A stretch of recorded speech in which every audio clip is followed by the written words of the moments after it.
Hi everyone, I'm Pauline from Imagine If, and I'm here today with Jon, who is a tech director at Red Badger, and we have been coaching for a while now. So I've asked Jon to help share his experience of coaching, so that you can get to understand what it's like. So thanks very much for joining me today, Jon. That's okay. So what was it that drew you to coaching in the first place?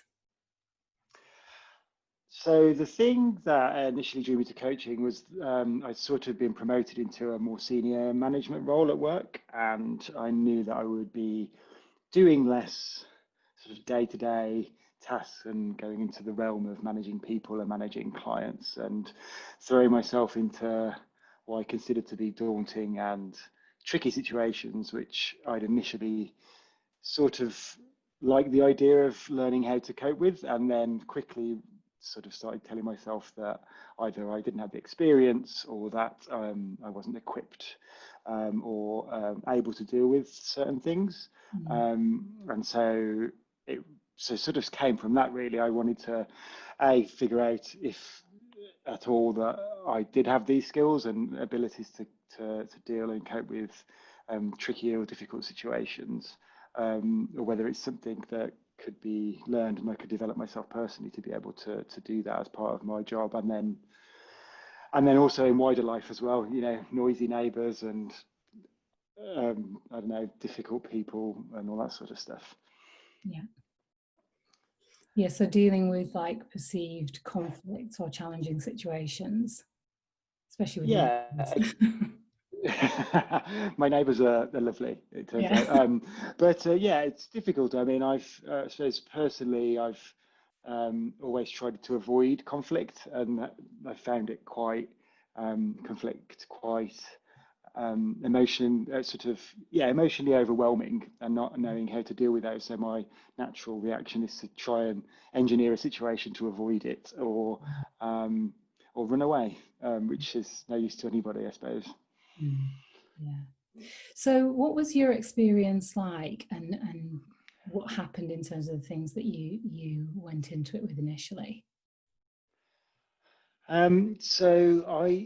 It's definitely been a journey, a fruitful one at that, but the experience, I suppose I didn't really know what to expect when starting. I sort of dabbled in sort of mentoring and I suppose more counselling and stuff at university without much benefit, I suppose, and maybe that's because I didn't believe in the people that I was sort of sat opposite. But yeah, I think it's been a really enlightening experience. I think, like, learning about the ego and the self and the stories that we tell ourselves and the lies that we tell ourselves, and trying to spot those, and also, yeah, it's been amazing working with you, obviously, as the sort of enabler to that sort of path of discovery.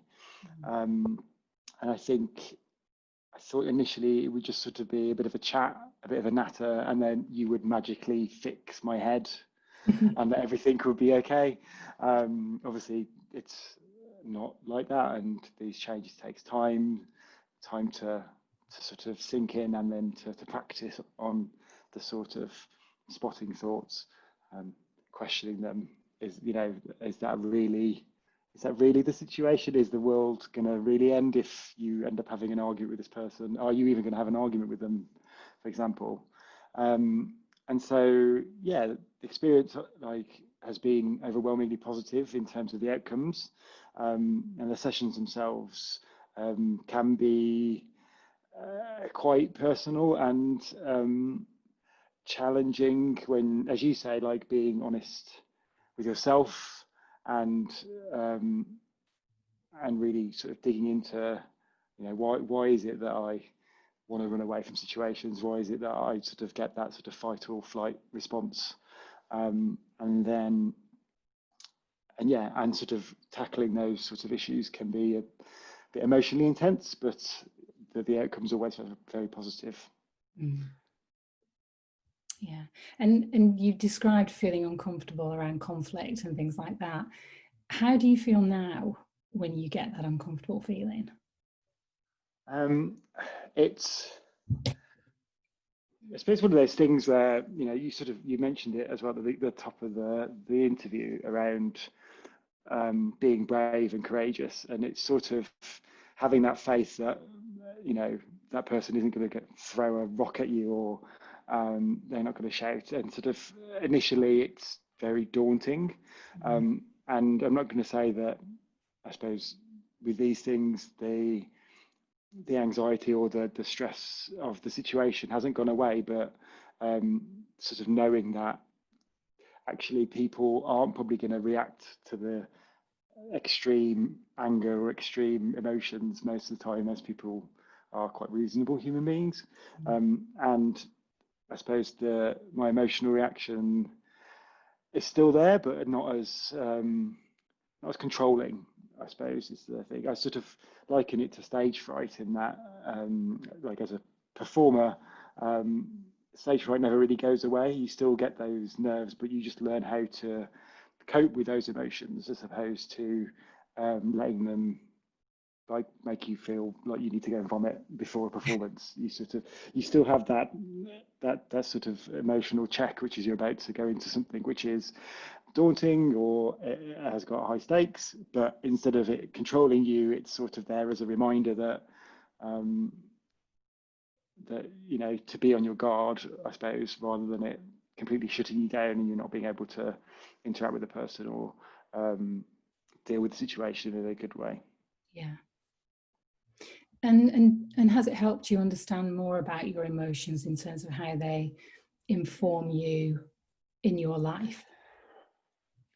I think it definitely has. Yeah, I think you know, I think we've talked about it several times about the fact that I get these, pardon me, these emotional reactions, which, because I've run away from them for so long or tried to avoid them, they're still quite fresh and very powerful and very sort of, yeah, very zingy.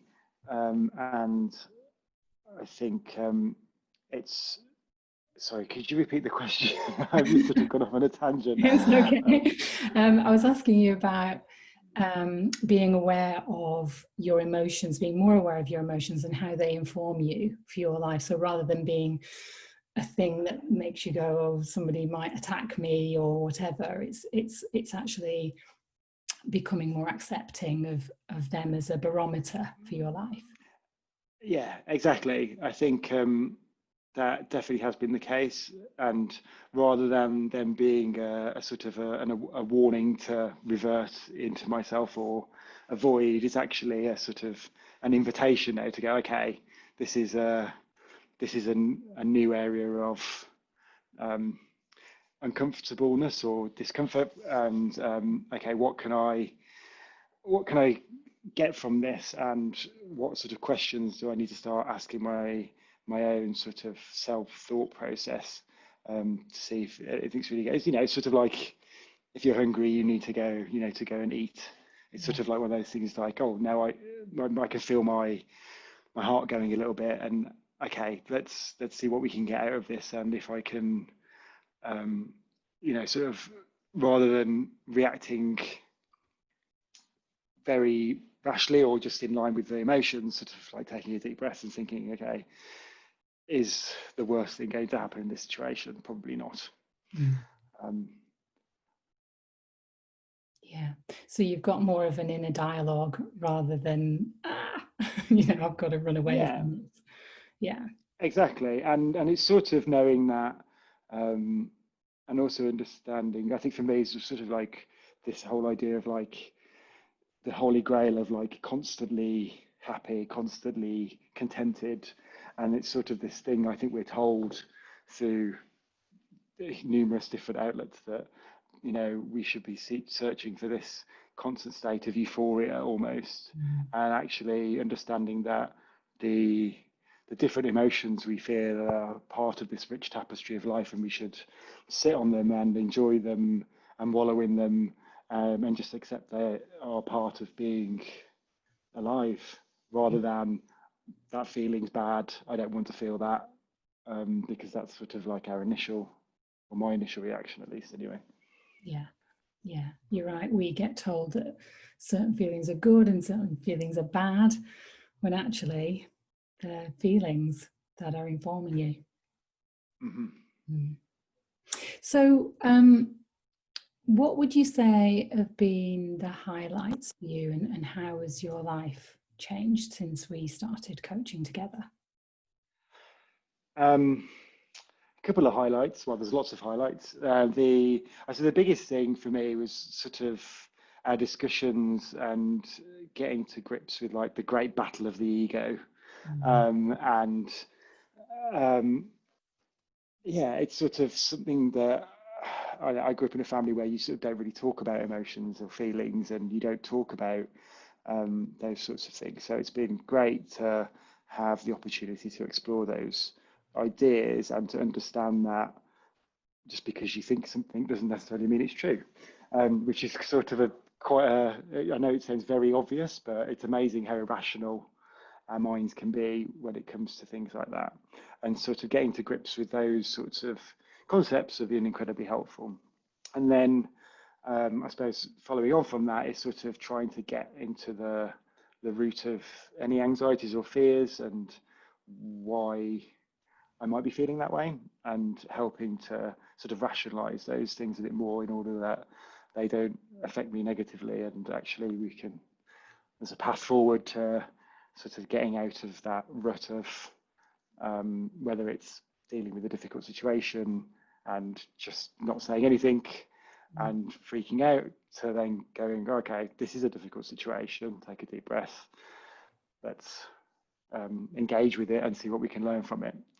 And yeah, and then I suppose the other thing was around sort of the stories that we tell ourselves, that sort of keep us, or that have kept me held back in certain areas. So things such as, oh, I'll never be able to do that. Some people are just born with that. And actually, there's a story that we tell ourselves, and it's sort of almost like a short circuit to stop you getting hurt or to stop you failing. And sort of, I've definitely reinvigorated a few hobbies and found new sort of interest and a sort of zeal for things which I'd sort of just assume that I wasn't capable of doing. And because of that, I haven't put any effort in, which is obviously the reason why I was no good at them, because I wasn't putting any effort in.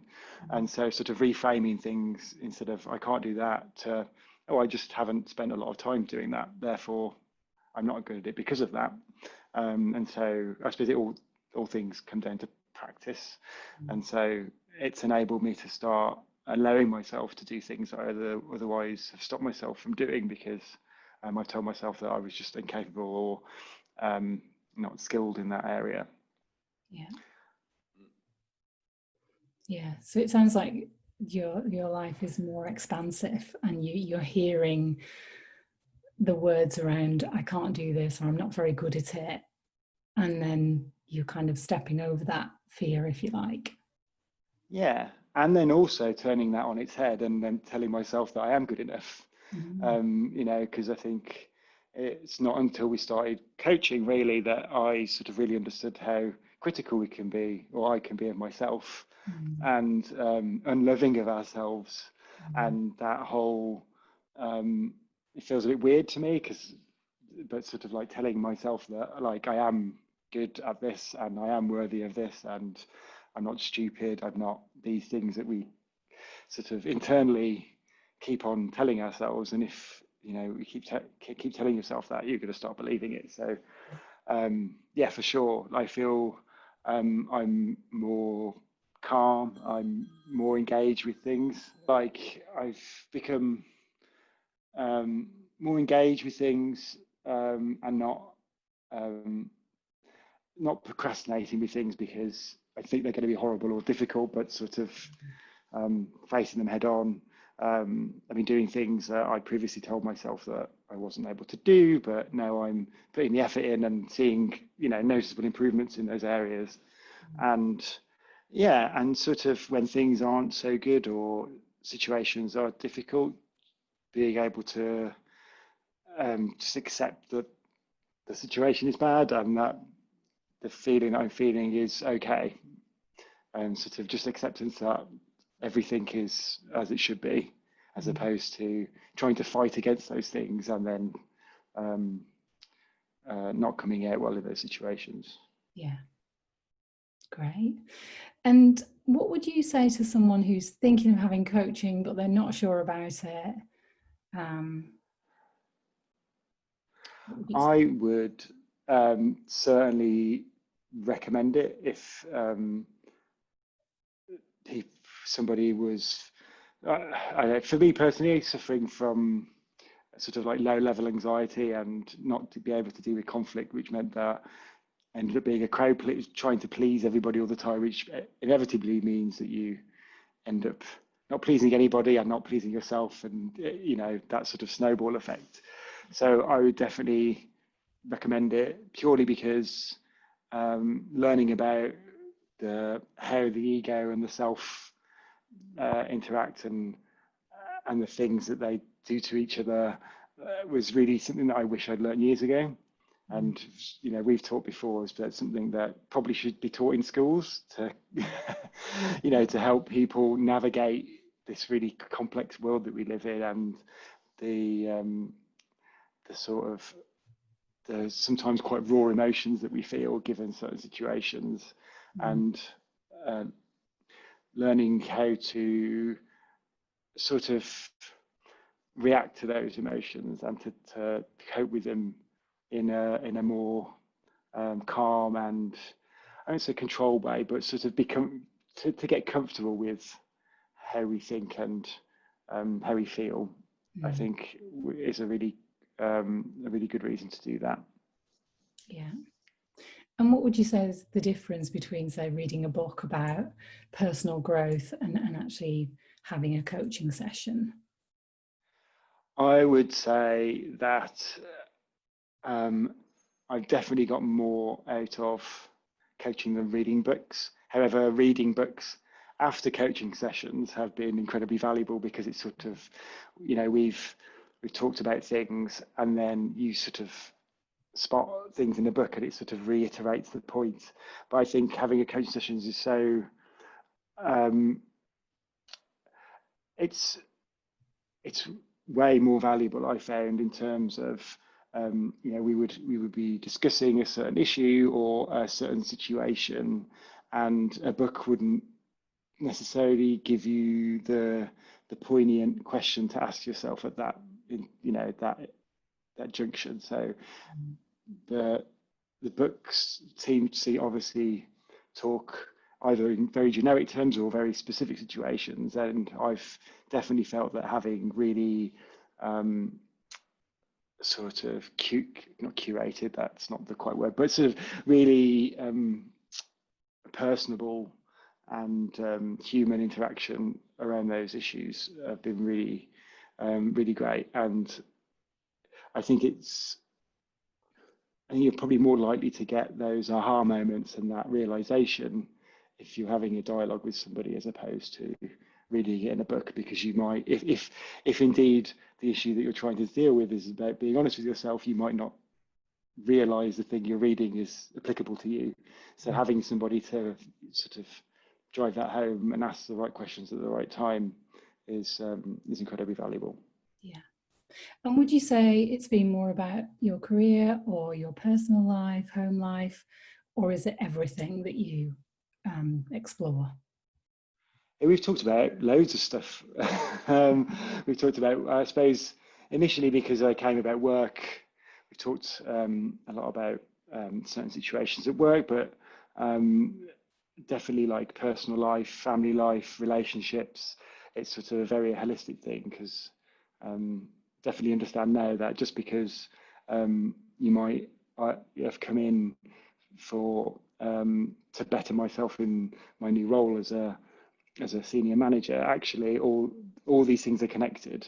So just because you're having a difficult conversation with a client, for example, that completely translates to the difficult situations. And actually, the reason why you may not be able to deal with that difficult situation probably comes from something in your family or in the past, right? So they're all connected. And we've spoken at length about a whole plethora of things, I'm sure. Yeah.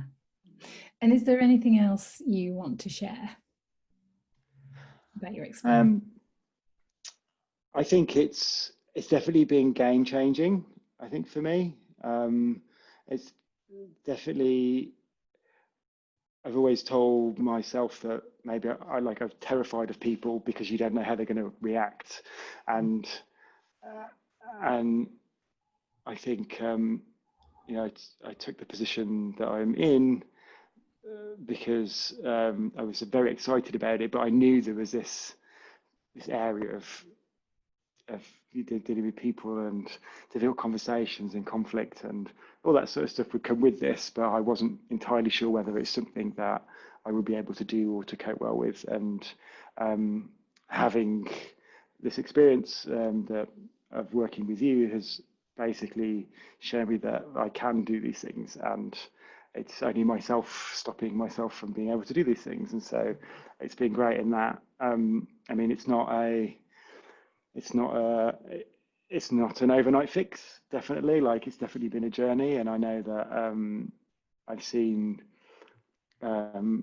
progress in the way that I've been able to cope and deal with situations, and there's still a long way to go, but I definitely feel like I've made great strides into sort of being more comfortable in myself, and because of that, being able to achieve a lot more and be better at lots of different aspects of life. Yeah. Okay, wonderful. Well, thanks very much for taking the time to share your experience with me and anybody who's listening. That is quite all right. Thank you. Cheers. Bye.